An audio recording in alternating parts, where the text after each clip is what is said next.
তাহলে ইরানের পরবর্তী টার্গেটে তুরস্ক পরিণত হবে, তথা ইরানের পরবর্তী যাকে ধরা হবে সে হচ্ছে তুরস্ক। লিবিয়া তার যে তেল শোধনাগারগুলো ছিল সেগুলোতে অযাচিত হস্তক্ষেপ বা স্বাধীন তেল উত্তোলনের সুযোগ যে আমেরিকার ওয়ার্ল্ড অর্ডার আছে তাদেরকে দিচ্ছিল না, ফলত তাকেও রাস্তা থেকে সরানো জরুরি ছিল। এবং 2011-তে যখন লিবিয়ার গৃহযুদ্ধ শুরু হলো তার ফলশ্রুতিতে মুয়াম্মার আল গাদ্দাফি কিন্তু দুনিয়া থেকে বিদায় নিয়েছে। এখন সিরিয়া বলেন, লিবিয়া বলেন, ইরাকের বলেন, এই বিশাল ভূখণ্ডের তেলের খনি এখন পাশ্চাত্য প্রভুদের জন্য এক প্রকার উন্মুক্ত। এবং ইউরোপের যে রাশিয়ার উপর যে নির্ভরশীলতা সেটি কমানোর জন্য রাশিয়া এবং ইউক্রেন যুদ্ধটাও কিন্তু প্রমাণ করে যে আসলে কে কোন ধর্মের সেটি বিষয় নয়, আমার আধিপত্যের জন্য যে শত্রু আমি তার সাথে শত্রুতা করব। এই কারণে রাশিয়াকে ইউক্রেন যুদ্ধে ব্যস্ত রাখা আছে যেন সেখানেই রাশিয়া তার শক্তিকে ক্ষয় করে ফেলে, তার শক্তিকে শেষ করে ফেলে। এবং রাশিয়া অলরেডি তার শক্তি কিন্তু ইউক্রেন যুদ্ধের পিছনে ক্ষয় হয়ে যাচ্ছে। তো রাশিয়ার উপর ইউরোপের যে নির্ভরশীলতা, গ্যাস কেন্দ্রিক নির্ভরশীলতা, এই নির্ভরশীলতা কমানোর জন্য যারা ইউরোপের দেশে থাকেন তারা খুব ভালোভাবেই জানেন যে ইউরোপে শীতপ্রবণ দেশ, সেখানে প্রচুর পরিমাণে হিটার চালানোর জন্য গ্যাসের প্রয়োজন হয়। তো সেই গ্যাসের নির্ভরশীলতা ইউরোপের উপর কমানোর জন্য যদি কাতার বা এই ধরনের দেশ থেকে গ্যাস নিয়ে যেতে হয় তাহলে আপনাকে সিরিয়া এবং তুরস্কের মধ্যে দিয়ে পাইপ লাইন তৈরি করে নিয়ে যেতে হবে। সেই পাইপ লাইনটা সিরিয়ায় বা আমেরিকার পক্ষের সরকার তৈরি না হওয়া পর্যন্ত কিন্তু সেটি নিয়ে যাওয়া সম্ভব ছিল না। দেখা যাচ্ছে এই পাইপলাইন নিয়ে যেতে যদি তুরস্ক বাধা তৈরি করে তাহলে ইরানের পরবর্তী টার্গেটে তুরস্ক পরিণত হবে, তথা ইরানের পরবর্তী যাকে ধরা হবে সে হচ্ছে তুরস্ক। তো সম্মানিত উপস্থিতি, আমি যেটি বুঝাতে চাচ্ছিলাম সেটি হচ্ছে এখানে ইরান এবং ইসরায়েলের মধ্যে যে যুদ্ধটা চলতেছে এটি আসলে কিসের যুদ্ধ? এটি পাওয়ার ডাইনামিক্স। এটি এরকম না যে হ্যাঁ শিয়া সুন্নিদের খুব ভালোবাসে ইরান, এই জন্য সে ইসরায়েলের প্রতি আক্রমণ করতেছে, সে মসজিদ আকসা মুক্ত করতে চায় এই জন্য ইসরায়েলের প্রতি আক্রমণ করতেছে, সে গাজাকে মুক্ত করতে চায় এই জন্য ইসরায়েলের প্রতি আক্রমণ করতেছে, এরকম না। বিষয়টা এরকম নয়। এরকম হলে যখন গাজার মানুষ ক্ষুধার্ত ছিল, ঠিক আছে, তাদের কাছে খাবার যাচ্ছিল না, পরাজিত ছিল, হামাসের বাঁচার কোনো রাস্তা ছিল না, তখনই যুদ্ধ শুরু হয়ে যেত, কিন্তু তখন হয়নি। ঠিক ইসরায়েলও যে সৌদি, কুয়েত, কাতার, বাহরাইন তাদেরকে রক্ষা করবে এই জন্য সে ইরানকে ধ্বংস করতেছে, ইরানের পরমাণু অস্ত্রের যেন মালিক না হয় এই নিয়াতে সে চেষ্টা করতেছে, এটিও কিন্তু না। তারা আসলে দুইজনই মধ্যপ্রাচ্যের প্রভু হতে চায়, একজন ইহুদি ধর্মকেন্দ্রিক এবং আরেকজন শিয়া ধর্মকেন্দ্রিক, এবং দুইজনই মধ্যপ্রাচ্যে অবস্থিত অন্য দেশগুলোকে শত্রু জ্ঞান করে। আমি জানি না মধ্যপ্রাচ্যের অন্য দেশেরা এই নলেজটুকু তারা রাখে কিনা যে আসলে ইসরায়েলও তাদেরকে শত্রু জ্ঞান করে এবং ইরানও তাদেরকে শত্রু জ্ঞান করে। এখানে যেই আসলে টিকে যাবে সে পরবর্তীতে এই পুরো মধ্যপ্রাচ্যে আধিপত্য বিস্তার করবে। তো মধ্যপ্রাচ্যে আধিপত্য বিস্তারের একটা ধর্মভিত্তিক রাজনৈতিক দ্বন্দ্ব হচ্ছে ইরান এবং ইসরায়েলের এই দ্বন্দ্ব। এবং ইরান এবং ইসরায়েলের এই দ্বন্দ্বে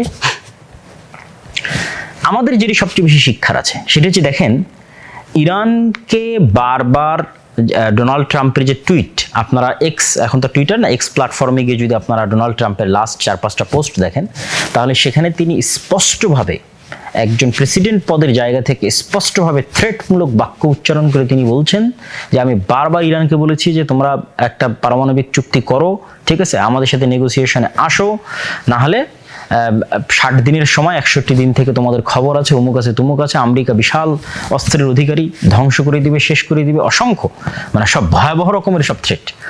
তাহলে সারমর্ম কথা কি, ইরানের যে পারমাণবিক যে প্রযুক্তি অর্জনের যে অভিলাষ সেটি যেন পূরণ না হয়। ইরাকের সাদ্দাম হোসেনও কিন্তু সে অভিলাষ করেছিল, তাকে কিন্তু ধ্বংস করে দেওয়া হয়েছে।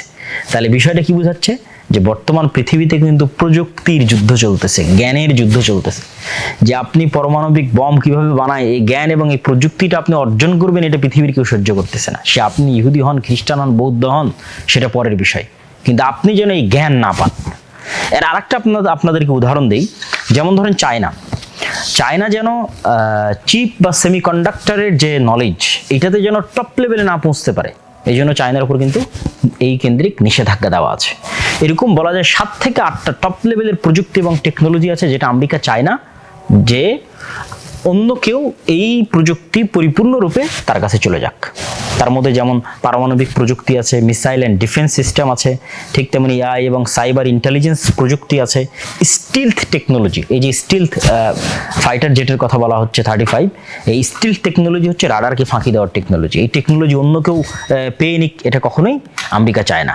ঠিক তেমনি সেমিকন্ডাক্টর এবং চিপ তৈরির যে প্রযুক্তি, এনভিডিয়া বা ইন্টেল এরকম আমেরিকান যে কোম্পানিগুলো আছে তারাই টপ লেভেলের। আমাদের মোবাইলের মধ্যে যে চিপ থাকে, কম্পিউটার এবং ল্যাপটপের মধ্যে থাকে, এটা কিন্তু পুরোপুরি আমেরিকার একচ্ছত্র নিয়ন্ত্রণে, যেটার 50% তৈরি হয় তাইওয়ানে। তাইওয়ানের সাথে চায়নার দ্বন্দ্বটা কিন্তু এই কেন্দ্রিক।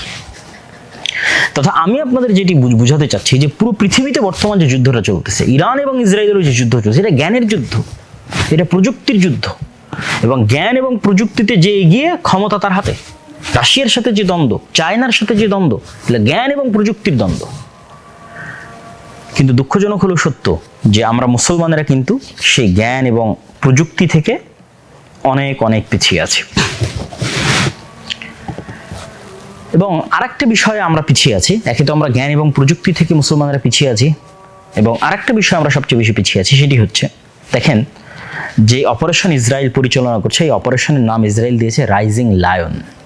এবং এই অপারেশনের নাম যখন সে দেয়, তখন সে তাদের যে তাওরাহ বা ওল্ড টেস্টামেন্ট যেটাকে আমরা বলি, হিব্রু ভাষায় লেখা, সেটার বুক অফ নাম্বারসের একটা শ্লোক, সেই শ্লোক থেকে সেই নামটা নিয়েছে। যে শ্লোকের বাংলা অনুবাদ হচ্ছে, দেখো এই জাতি একটি মহান সিংহের মতো উঠে দাঁড়াবে এবং যে তরুণ সিংহের মতো নিজেকে উদ্দীপ্ত করবে, সে শিকার না খাওয়া পর্যন্ত বিশ্রাম নেবে না এবং নিহতদের রক্ত না পান করা পর্যন্ত থামবে না। এবং এই নামকরণ করার পর সেই নামটা চিঠিতে চিরকুটে লিখে, তারা যে লিখিত চিঠি আল্লাহর কাছে পাঠায়, সৃষ্টিকর্তার কাছে পাঠায়, সেটা মসজিদ আল আকসার যে ওয়েস্টার্ন ওয়াল আছে, সেই ওয়েস্টার্ন ওয়ালকে তারা সবচেয়ে পবিত্র মনে করে। সেই ওয়েস্টার্ন ওয়ালে এই লিখিত চিরকুট লিখে বেঞ্জামিন নেতানিয়াহু চিরকুট নিক্ষেপ করে ফেলে সেই ছবিটা সে সংবাদ মাধ্যমে প্রকাশ করেছে এবং তারপরে সেই অভিযান শুরু করেছে। তাহলে তাদের অভিযানের সাথে তাদের ধর্ম এবং ধর্মগ্রন্থের কি গভীর সম্পর্ক আছে, সেটি কিন্তু আমরা চিন্তাতেও আনি না। ঠিক গাজার বিরুদ্ধে যে অভিযানটা তারা পরিচালনা করেছিল, গাজার বিরুদ্ধে এই অভিযানও তারা যে নাম রেখেছিল গাজার বিরুদ্ধে অভিযান পরিচালনায়, আমালেক, সেটিও 2023 সালের 28 অক্টোবর এক বিবৃতিতে নেতানিয়াহু বাইবেলের বুক অফ ডিউটেরনমি সেখান থেকে উদ্ধৃত করে আমালেক, যেটা আমরা ওই যে আমালেকা গোত্রের বিরুদ্ধে মুসা আলাইহিস সালাতু ওয়াস সালাম বা ইউশা বিন নূনের যে যুদ্ধের বর্ণনা আল্লাহ সুবহানাহু ওয়া তাআলা কোরআনে উল্লেখ করেছেন, সেই যুদ্ধের স্মৃতিচারণে তারা কল্পনা করতেছে যে হামাস বা গাজাকে তারা সম্পূর্ণরূপে নির্মূল করে দিবে, ঠিক যেভাবে আমালেকাদের ওই সময় ইউশা বিন নূন এবং মুসা আলাইহিস সালাতু ওয়াস সালাম বনু ইসরাইল যেভাবে নির্মূল করেছিল। তাহলে এবং তাদের যতগুলো অস্ত্র আছে, টেকনোলজি আছে, সবগুলোর নামকরণেও তারা ধর্মীয় নাম সবসময় ব্যবহার করে। যেমন তাদের একটা অস্ত্রের নাম হচ্ছে ডেভিড স্লিং, ডেভিড মানে দাউদ আলাইহিস সালাতু ওয়াস সালাম। আপনারা এই বিষয়ে আরো স্টাডি করে দেখতে পারেন এবং আমি আমার বহু বক্তব্যে তুলে ধরেছি যে ইহুদিরা তাদের ধর্মের প্রতি কি পরিমাণ কট্টর বিশ্বাসী। এখান থেকে আমাদের যেটা শিক্ষণীয়, সেটি আমি আমার বহু বক্তব্যে বলেছি যে যেখানে ইহুদিরা তাদের নিজের দিনের উপর কঠোরভাবে বিশ্বাসী হয়ে তারা তাদের সকল কিছু পরিচালনা করতেছে এবং পৃথিবীর কারো কেয়ার বা পরোয়া করতেছে না, তার দিনের উপর বিশ্বাসী থাকার ক্ষেত্রে এবং তার দিনকে রক্ষা করার ক্ষেত্রে, তার দেশকে রক্ষা করার ক্ষেত্রে কাউকে পরোয়া করতেছে না। ঠিক আমাদের পার্শ্ববর্তী দেশ ভারতের যারা হিন্দু আছে, তারাও তাদের দিনের উপর কট্টর বিশ্বাসী, যে সেই কট্টর বিশ্বাস থেকে তারা কাউকে ছাড় দিচ্ছে না। কিন্তু আমরা মুসলমানেরা পরস্পরে প্রতিযোগিতা করতেছি যে কে কত বড় সেকুলার আর কে কত বড় অসাম্প্রদায়িক, সেটি তুলে ধরার জন্য। এই সমস্ত অসাম্প্রদায়িকতা আর সেকুলারদের পৃথিবীতে কারো কাছে দাম নাই। তারা শুধু গোলাম এবং দালাল হিসেবে পৃথিবীতে বসবাস করতে পারে। আর গোলাম এবং দালালের বাইরে যদি মেরুদণ্ড সোজা করে শক্ত করে দাঁড়াতে হয়, তাহলে নিজ দিনের উপর পূর্ণ আত্মবিশ্বাস, পূর্ণ আস্থা এবং পূর্ণ কনফিডেন্স, কোনো প্রকার হীনম্মন্যতা ছাড়া যদি আপনি সামনের দিকে আগাতে পারেন, তবেই পৃথিবী আপনাকে দাম দিবে, পৃথিবী আপনাকে গণনার মধ্যে কাউন্ট করবে। এবং ইরানের উপর যে হামলা চলছে, সেটা প্রমাণ করে যে ইরানকে তারা গণনার মধ্যে কাউন্ট করতেছে। ইরানকে কেন গণনার মধ্যে কাউন্ট করতেছে? ইরানের নিজস্ব ওয়ার্ল্ড অর্ডার আছে, ইরানের নিজস্ব থিওরি আছে, যদিও সেটা শিয়া ধর্মীয় রাজনীতি কেন্দ্রিক, যেটাও মধ্যপ্রাচ্যের সুন্নি রাষ্ট্রগুলোর জন্য থ্রেট, কিন্তু তারপরেও সে তার নিজস্ব আদর্শে অটল এবং অটুট। এই কারণে তাকে গণনার মধ্যে, ধর্তব্যের মধ্যে আনতে হচ্ছে ইসরায়েলকে। আর আমরা যারা আমাদের ইমান এবং আকীদা বিক্রি করে দিচ্ছি, বা সেকুলার হওয়ার প্রতিযোগিতায় লিপ্ত আছি, অসাম্প্রদায়িক হওয়ার প্রতিযোগিতায় লিপ্ত আছি, এবং নিজের দিনের উপর হীনম্মন্যতা আমরা বোধ করি, এবং কতটুকু নিজের দিনে ছাড় দেওয়া যায়, কম্প্রোমাইজ করা যায় সেটা নিয়ে আমরা চিন্তা করি, তাদের আসলে পৃথিবীতে কোনো ভাত নাই, অথবা তাদের আসলে পৃথিবীতে কেউ দাম দেওয়ার বা কেউ গণনা করার যোগ্যও মনে করে না। এই জন্য আমি এই ইরান ইসরায়েলের যে যুদ্ধ চলতেছে, এই যুদ্ধের যদি আমি সারমর্ম বা সামারি যদি আমি আপনাদের সামনে তুলে ধরি, তাহলে সেই সামারি এবং সারমর্মের এতটুকু বলতে পারি, বা আরও দু একটা পয়েন্ট যদি ছুটে গিয়ে থাকে, যে ইরানের সাথে যেই মৌখিক দ্বন্দ্ব, এটা আসলে তথাকথিত যে ইসলামী বিপ্লব তারপরই শুরু হয়েছে। এই তথাকথিত ইসলামী বিপ্লব 1979-এর আগের যে সময়গুলো, যখন রেজা শাহ পাহলবিরা ছিল, তখন কিন্তু সেকুলার শ্রেণী বা সেখানে বসবাস করত। ঠিক যেমন আমরা আমাদের দেশে যেমন বলে থাকি শাহবাগী বা এই জাতীয়, ঠিক আছে।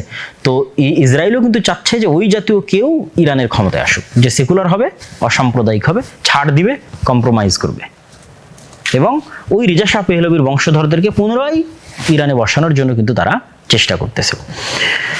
তো আসলে আমেরিকা এবং ইসরায়েলের যে সমগ্র পৃথিবীব্যাপী যে নিজস্ব একটা ওয়ার্ল্ড অর্ডার, এবং এর বিরুদ্ধে যদি কেউ দাঁড়ায় তারা তাকে ছাড় দেবে না, এটি ঠিক। এবং হয়তো পরবর্তী টার্গেটে তুরস্ক পরিণত হতে পারে, পাকিস্তান, এবং ধারাবাহিকভাবে সৌদি সহ অন্যান্য ইসলামী মুসলিম যে দেশগুলো তারাও আসবে। তো এইটার ক্ষেত্রে আসলে মুসলমানদের করণীয় কি? তাদের যে শক্তি, সেই শক্তির সামনে দাঁড়ানোর মতো মুসলমানদের নিজস্ব শক্তি তৈরি করার চিন্তা থাকতে হবে। যে আপনি শুধু আমেরিকা থেকে অস্ত্র কিনবেন, সেই অস্ত্রের সফটওয়্যারও তাদের কাছে, ঠিক আছে। সেটা আপনি নতুন করে সেই অস্ত্র তৈরির যে টেকনোলজি, সেটাও সে আপনাকে দিবে না। আবার সেই অস্ত্র যদি আপনি তার বিরুদ্ধে প্রয়োগ করতে চান, সেটির অনুমতিও সে দিবে না। সেই অস্ত্র যদি আপনি ইসরায়েলের বিরুদ্ধে প্রয়োগ করতে চান, সেটির অনুমতিও সে দিবে না। হ্যাঁ, পাকিস্তানের কাছে আমেরিকা যে অস্ত্রগুলো বিক্রি করে, সেটির জন্য ভারতের বিরুদ্ধে ব্যবহার না করা যায়, সেই শর্ত দিয়ে থাকে। তাহলে শুধু অস্ত্র কেনার প্রতি যদি নির্ভর করে, আমি যে সামারিটা করতেছি, যে বর্তমান বিশ্বে প্রযুক্তির যুদ্ধ চলতেছে, জ্ঞানের যুদ্ধ চলতেছে। ইরানের উপর আক্রমণ করা হচ্ছে শুধু এই কারণেই যে সে জ্ঞানের দিক থেকে তার পরমাণু বিজ্ঞানীরা পারমাণবিক জ্ঞান অর্জন করে ফেলতেছে, এই কারণে আক্রমণ হচ্ছে, জ্ঞানের যুদ্ধ। অতএব মুসলিম বিশ্বের যারা কান্ট্রি আছে, আমাদের ছোট দেশ বাংলাদেশ, তাদেরও আসলে শুধু চেতনা বিক্রি করা বাদ দিয়ে বা সেকুলার হওয়ার প্রতিযোগিতা বাদ দিয়ে তাদেরও মনোযোগ দেওয়া উচিত যে কিভাবে তারা নিজস্ব প্রযুক্তি ডেভেলপ করবে।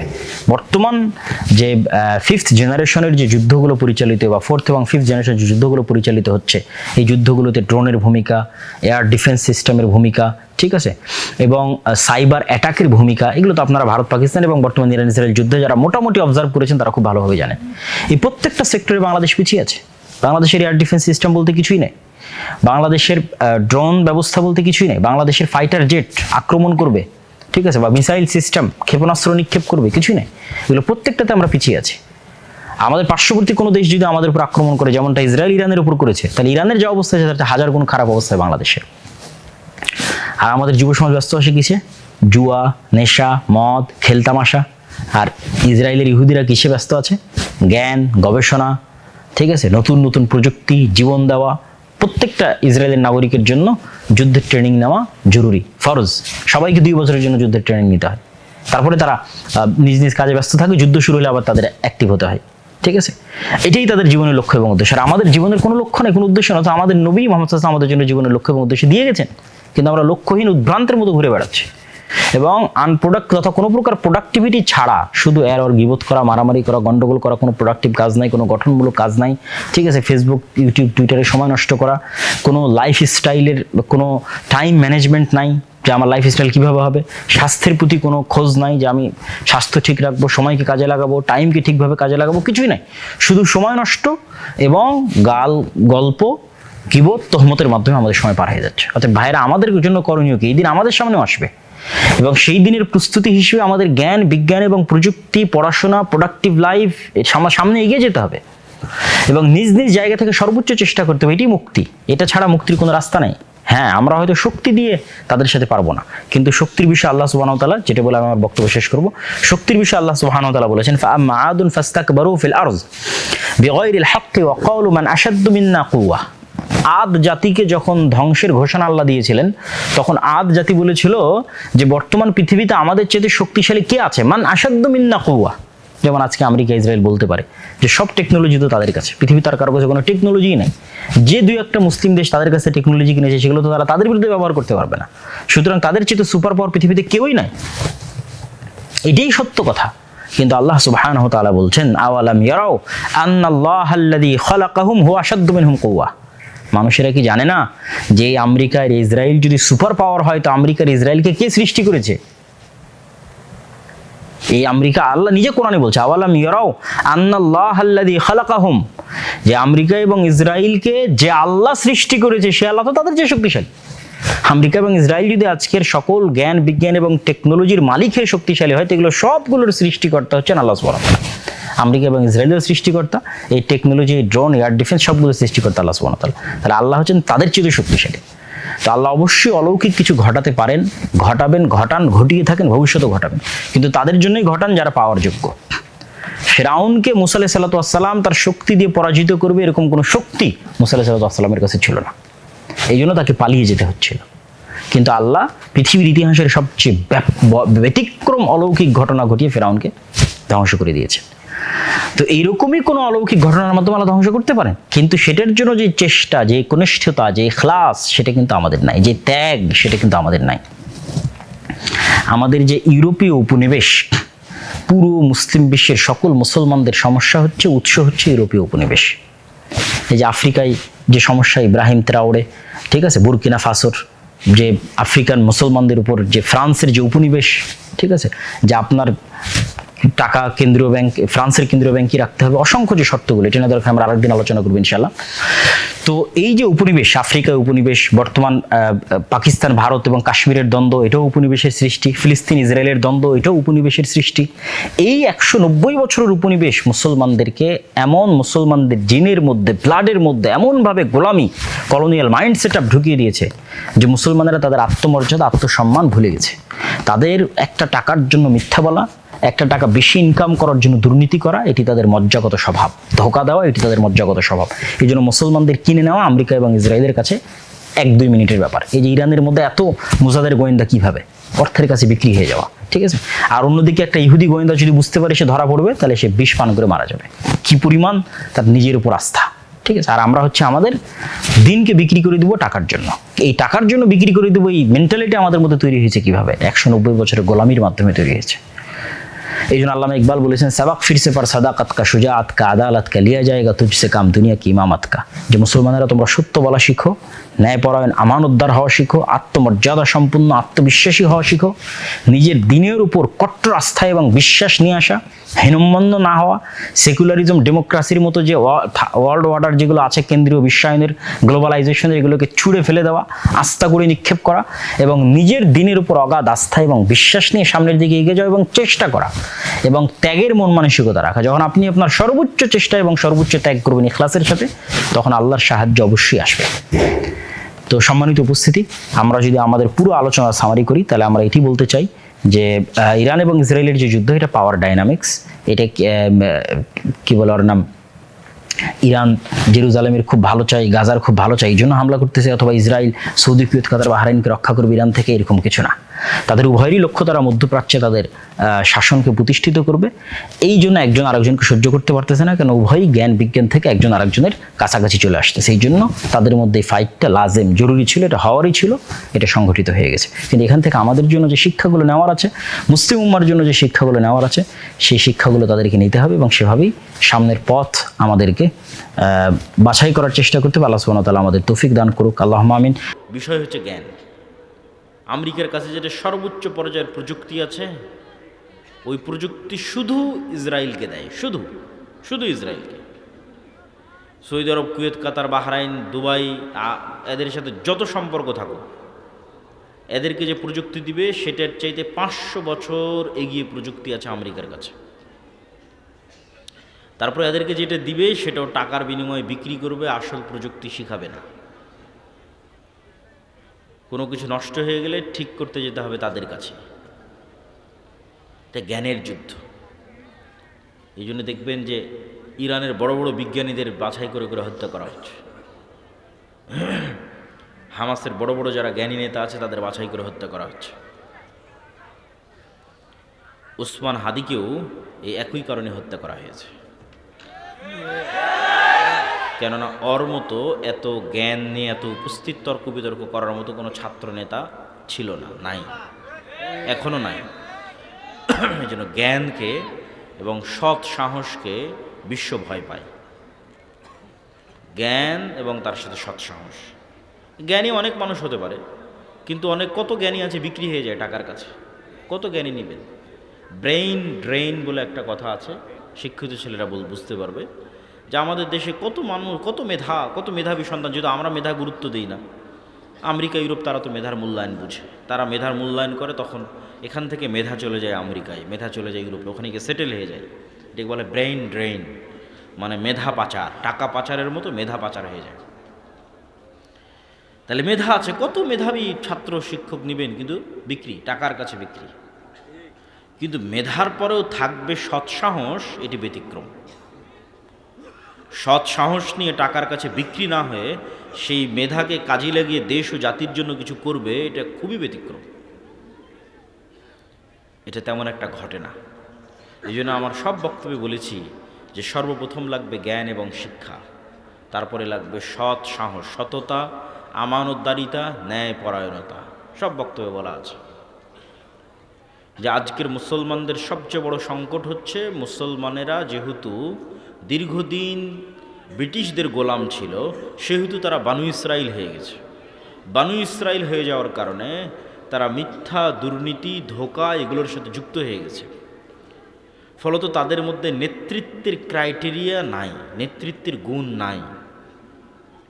মুহাম্মদ সাল্লাল্লাহু আলাইহি ওয়াসাল্লাম যেই মানদণ্ডে ছিলেন তার ধারে কাছে আমরা নাই। মুহাম্মদ সাল্লাল্লাহু আলাইহি ওয়াসাল্লামের সাহাবীরা যেই মানদণ্ডে ছিলেন তার ধারে কাছে আমরা নাই। আপনি মুহাম্মদ সাল্লাল্লাহু আলাইহি ওয়াসাল্লামের পুরো জীবনী খুঁজে একদিন দেখাতে পারবে না যেই একদিন মুহাম্মদ সাল্লাল্লাহু আলাইহি ওয়াসাল্লাম আবু লাহাবকে, আবু জাহালকে, আবু সুফিয়ানকে মুখের ভাষা খারাপ করে ব্যক্তিগত আক্রমণ করেছে, কটূক্তি করেছে। একটা দিন সমগ্র ইতিহাস থেকে উঠিয়ে যাচাই বাছাই করে মুহাম্মদ সাল্লাল্লাহু আলাইহি ওয়াসাল্লামের শত্রুরাও লিখবে না এই কথা। কেন? এটা বাস্তবে ঘটেনি। এটা যদি বাস্তবে ঘটতো, যেমনটা আমরা করি, আমরা আলেম ওলামারা করি, যে যার সাথে হয়তো আমি পারতেছি না, তা তখন ব্যক্তিগত আক্রমণ করলাম, আরে ওই তো খাটো, ওই তো বাঠু, ওই তো কানা, এগুলো ব্যক্তিগত আক্রমণ। আরে তোর বই পর্দা করে না, আরে ওর ছেলে এরকম, এগুলোকে বলে ব্যক্তিগত, মানে মানুষের মান সম্মান নিয়ে টানাটানি করা। এগুলো গোলামদের স্বভাব। তো মুহাম্মদ সাল্লাল্লাহু আলাইহি ওয়াসাল্লাম যদি একদিন এই কাজ আবু সুফিয়ানের সাথে করতেন, আপনি নিশ্চিত থাকেন আবু সুফিয়ান ইসলাম সত্য জানলেও গ্রহণ করত না। আবু সুফিয়ান ইসলামকে সত্য জানার পরও গ্রহণ করত না। কেন? যে আমাকে ব্যক্তিগত অ্যাটাক করেছে, তখন তো আমার ইগো তৈরি হয়ে যাবে। ইগো, যে ও আমাকে ব্যক্তিগত অ্যাটাক করেছে, আমি কেন ওর কাছে নত হব? কিন্তু আবু সুফিয়ানও জানে যে মুহাম্মদ সাল্লাল্লাহু আলাইহি ওয়াসাল্লামের হৃদয় ফ্রেশ, বলেন আল্লাহু আকবার। সে নিশ্চিত জানে যে মুহাম্মদ সাল্লাল্লাহু আলাইহি ওয়াসাল্লামের সাথে আমার যে লড়াইটা হচ্ছে, এটা শুধুমাত্র আদর্শিক লড়াই, কিন্তু তার কাল্ব, তার হৃদয় আমার জন্য হিতাকাঙ্ক্ষী, কল্যাণকামী। এটা আবু সুফিয়ান জানে। এই জন্য এটা এক সেকেন্ডের ব্যাপার যে আবু সুফিয়ান মুহাম্মদ সাল্লাল্লাহু আলাইহি ওয়াসাল্লামের হাতে হাত রেখে বলবে যে আপনার কাছে ইসলাম গ্রহণ করলাম, এটা করতে আবু সুফিয়ানের বাঁধবে না। কেন? মুহাম্মদ সাল্লাল্লাহু আলাইহি ওয়াসাল্লাম ওই ধরনের নেতা নন, ওই ধরনের কিছু তিনি করেননি। সেই ক্রাইটেরিয়া আমরা ফুলফিল করতে পারছি কিনা? রাসূল সাল্লাল্লাহু আলাইহি ওয়াসাল্লামের ওই নেতৃত্বের ক্রাইটেরিয়া নাই মুসলমানদের মধ্যে।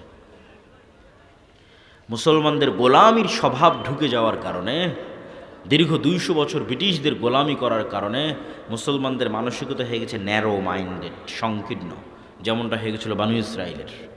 এরা এখন 1 টাকার জন্য শুধু মিথ্যা বলবে না, 1 টাকার জন্য আরেকজনকে হত্যাও করতে পারে। এখান থেকে নেতা তৈরি হয় না, এখান থেকে গোলাম তৈরি হয়। এই জন্য আমি আমার বক্তব্যে বলেছি, গণতন্ত্র হচ্ছে গোলাম তৈরির কারখানা। কেন গণতন্ত্র গোলাম তৈরির কারখানা? গণতন্ত্রের যে কালচার, এই পুরো কালচারটা নিম্ন লেভেল থেকে উপর লেভেল পর্যন্ত মিথ্যার উপর দাঁড়িয়ে আছে। মিথ্যা না বললে আপনি এখানে রাজনীতি করতে পারবেন না। আপনি নিশ্চিত থাকেন নির্বাচন কমিশনে যত এমপি পদপ্রার্থী হলফনামা জমা দিয়েছে, তার শতভাগই বলা উচিত, এমনি একটু ইল্লামান রাহিমা রব্বে, এই জন্য 99% বলছি, 99% হলফনামায় মিথ্যা। ওর বাস্তব যা সম্পদ সেটা সে সেখানে দেখায়নি, সেটা সে সেখানে বলেনি। এই পুরো কালচারটা মিথ্যার উপর দাঁড়িয়ে আছে, পুরো কালচারটা। এখন আপনাকে যেহেতু ভোট নিতে হবে, আপনি আর একজনের বিরুদ্ধে যদি না বলেন, কেমনে ভোট নেবেন? আর একজনকে যদি ব্যক্তিগত অ্যাটাক না করেন, ছোট না দেখান যে ওই ছোট, ওই নিকৃষ্ট, ওই খারাপ, কেমনে ভোট নেবেন? কিন্তু দেখেন, এই বিষয়টাই যে আপনি আর একজনকে ছোট দেখাতে চাচ্ছেন, এটাই তো মানুষকে গোলাম বানাচ্ছে, নেতা বানাচ্ছে না তো। মেন্টালিটিটা গোলাম হয়ে যাচ্ছে, তো মানসিকতা তো গোলাম হয়ে যাচ্ছে। একজন নেতা কিভাবে এরকম হতে পারে? মানে একজন নেতা কিভাবে তার দেশের জনগণের মধ্যে বিভাজন তৈরি করতে পারে? এগুলো বোঝার জন্য, আমি যে কথাগুলো বলছি এগুলো বোঝার জন্য চিন্তা শক্তি লাগবে, ঠান্ডা মাথায় বুঝতে হবে। মুহাম্মদ সাল্লাল্লাহু আলাইহি ওয়াসাল্লাম হুনাইনের যুদ্ধে অনেক গনিমতের মাল পেয়েছিলেন। এই গনিমতের মাল, হুনাইনের যুদ্ধটা হয়েছিল কিন্তু মক্কা বিজয়ের পর। মক্কার মানুষ কেবল মুসলমান হয়েছে, এরা তো এতদিন মোহাম্মদ সাল্লামের বিরুদ্ধে যুদ্ধ করত। আর মক্কার মানুষ কেবল মুসলমান হয়ে মোহাম্মদ সাল্লামের পক্ষে নিয়ে প্রথম যুদ্ধ করতেছে, হুনাইনের যুদ্ধ। তো এই গনিমতের মালের প্রায় সবই মোহাম্মদ সাল্লাম মক্কার নবমুসলিমদের মধ্যে দিয়ে দিয়েছে। এখন যারা মুহাজির এবং আনসার, যারা মক্কা থেকে হিজরত করে আল্লাহর নবীর সাথে গেছিল মদিনায়, আর যারা মদিনায় আল্লাহর নবীর পাশে দাঁড়িয়েছিল, সবচেয়ে বেশি কষ্ট তো তারা করেছে। বদরের যুদ্ধ তারা লড়েছে, ওহুদ খন্দক তারা লড়েছে, আল্লাহ নবীর কাঁধে কাঁধ রেখে আল্লাহ নবীর সকল দুঃখ কষ্ট তারা শেয়ার করেছে। আর আল্লাহর নবীকে সবচেয়ে বেশি কষ্ট দিয়েছে মক্কার মানুষ। আজ ইসলামের একটা অর্জন, হুনাইনের যুদ্ধে বিজয়, এই অর্জনের একটা বড় অংশ চলে যাচ্ছে সেই মক্কার মানুষের কাছে, আর বঞ্চিত হচ্ছে মুহাজির এবং আনসারেরা। তো ওই যে আব্দুর রহিম বলছিল না শয়তানের কথা, শয়তান তো সুযোগ পেয়ে গেছে যে এখানে তো বিভেদ তৈরি করা যায়, চমৎকার একটা সুযোগ। শয়তান তখন মুহাজির এবং আনসারদের অন্তরে দিয়ে দিল যে তোমাদের শুধু ব্যবহার করা হলো, কাজের বেলা দেওয়া হলো মক্কার মানুষকে। তো এই জায়গায় চাইলে রাসূলুল্লাহ সাল্লাল্লাহু আলাইহি ওয়াসাল্লামও বিভেদ তৈরি করতে পারতেন, কেননা বিভেদ শয়তান চায়। আপনাদের ভাষায় যদি বলি, বাংলাদেশের ঐতিহাসিক প্রেক্ষাপটে যদি বলি, যে মুক্তিযোদ্ধা বনাম রাজাকার, এইভাবে একটা দেশের মানুষকে বিভক্ত রাখা, এটা হচ্ছে ভারতীয় রাজনৈতিক বয়ান।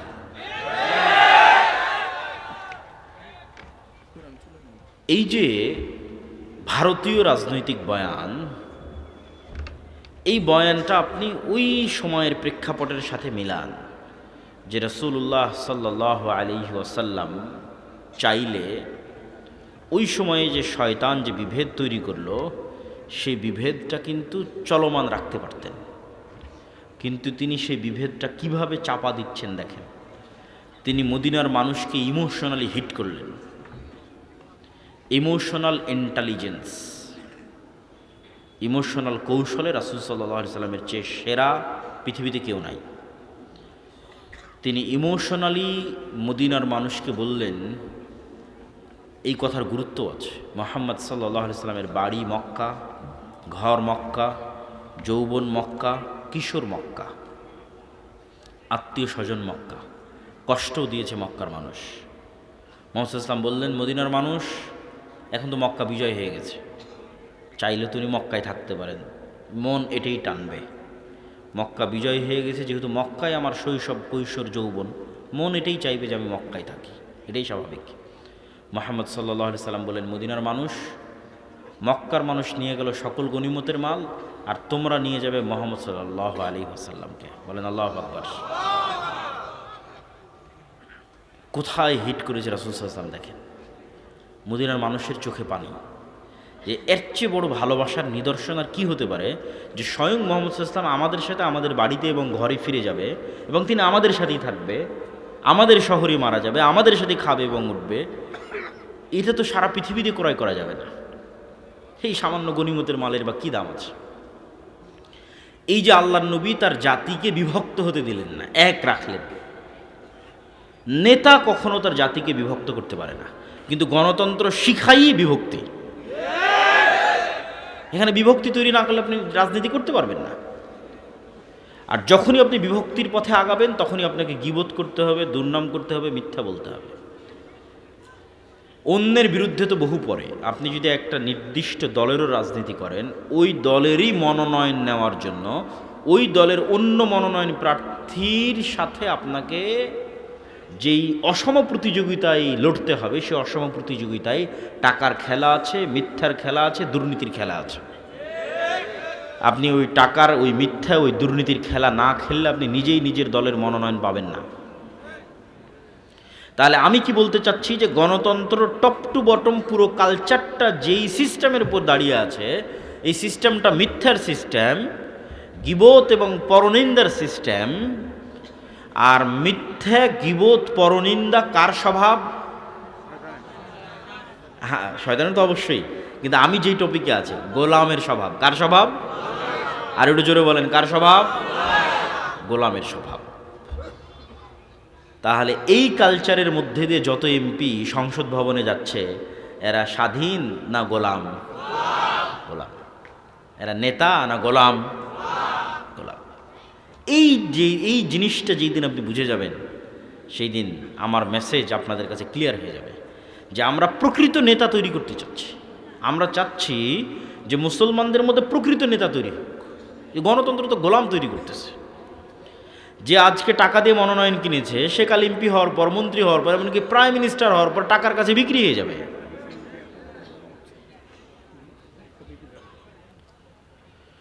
প্রিয় দর্শক ও শ্রোতা, আমাদের পরবর্তী কাজ হচ্ছে ঈমান বিল গায়বে ইয়াকিন এবং পূর্ণাঙ্গ তাওহীদ। পূর্ণাঙ্গ তাওহীদ এবং ঈমান বিল গায়বে ইয়াকিন ছাড়া উম্মতে মুহাম্মাদির মুক্তি নাই। ঈমান বিল গায়ব কি জিনিস, পূর্ণাঙ্গ তাওহীদ কি জিনিস, এটা আপনাকে বুঝতে হবে। ঈমান বিল গায়ব হচ্ছে, আজকে এই মজলিসে ফেরেশতারা উপস্থিত আছে, এটাকে আপনি দেখতে পাচ্ছেন? আমাকে দেখতে পাচ্ছেন? আমার প্রতি যে আপনার এখন আমাকে দেখতে পাচ্ছেন, আমি যে এখানে উপস্থিত হয়েছি, এটার প্রতি আপনার যেই লেভেলের বিশ্বাস যে হ্যাঁ আব্দুল্লাহ বিন আব্দুর রাজ্জাক উপস্থিত হয়েছে, শেখ আব্দুর রাজ্জাক বিন ইউসুফ উপস্থিত হওয়ার পর আপনার উনি যে উপস্থিত হয়েছে ওই বিশ্বাসের মাত্রাও এই লেভেলে পৌঁছবে যখন চোখে দেখবেন। ঈমান বিল গায়বে ইয়াকিন মানে এখানে যে ফেরেশতারা উপস্থিত হয়েছে, এটাকে যেই দিন আপনি এইভাবে বিশ্বাস করতে পারবেন যেমন চোখে দেখা জিনিসকে বিশ্বাস করেন, তথা আমার উপস্থিতিকে এখন যেভাবে বিশ্বাস করতেছেন, এখন আপনাদের সাথে এই মজলিসে ফেরেশতারা আছে, এটাকে যেই দিন ওই একইভাবে বিশ্বাস করতে পারবেন, সেই দিন ঈমান বিল গায়বে ইয়াকিন অর্জন হবে। ঈমান বিল গায়বে কেন ইয়াকিন লাগবে? দেখেন, মূসা আলাইহিস সালাতু ওয়াস সালামের চেয়ে আমরা দুর্বল নই, বানু ইসরাইলের চেয়ে উম্মতে মুহাম্মাদি দুর্বল নয়।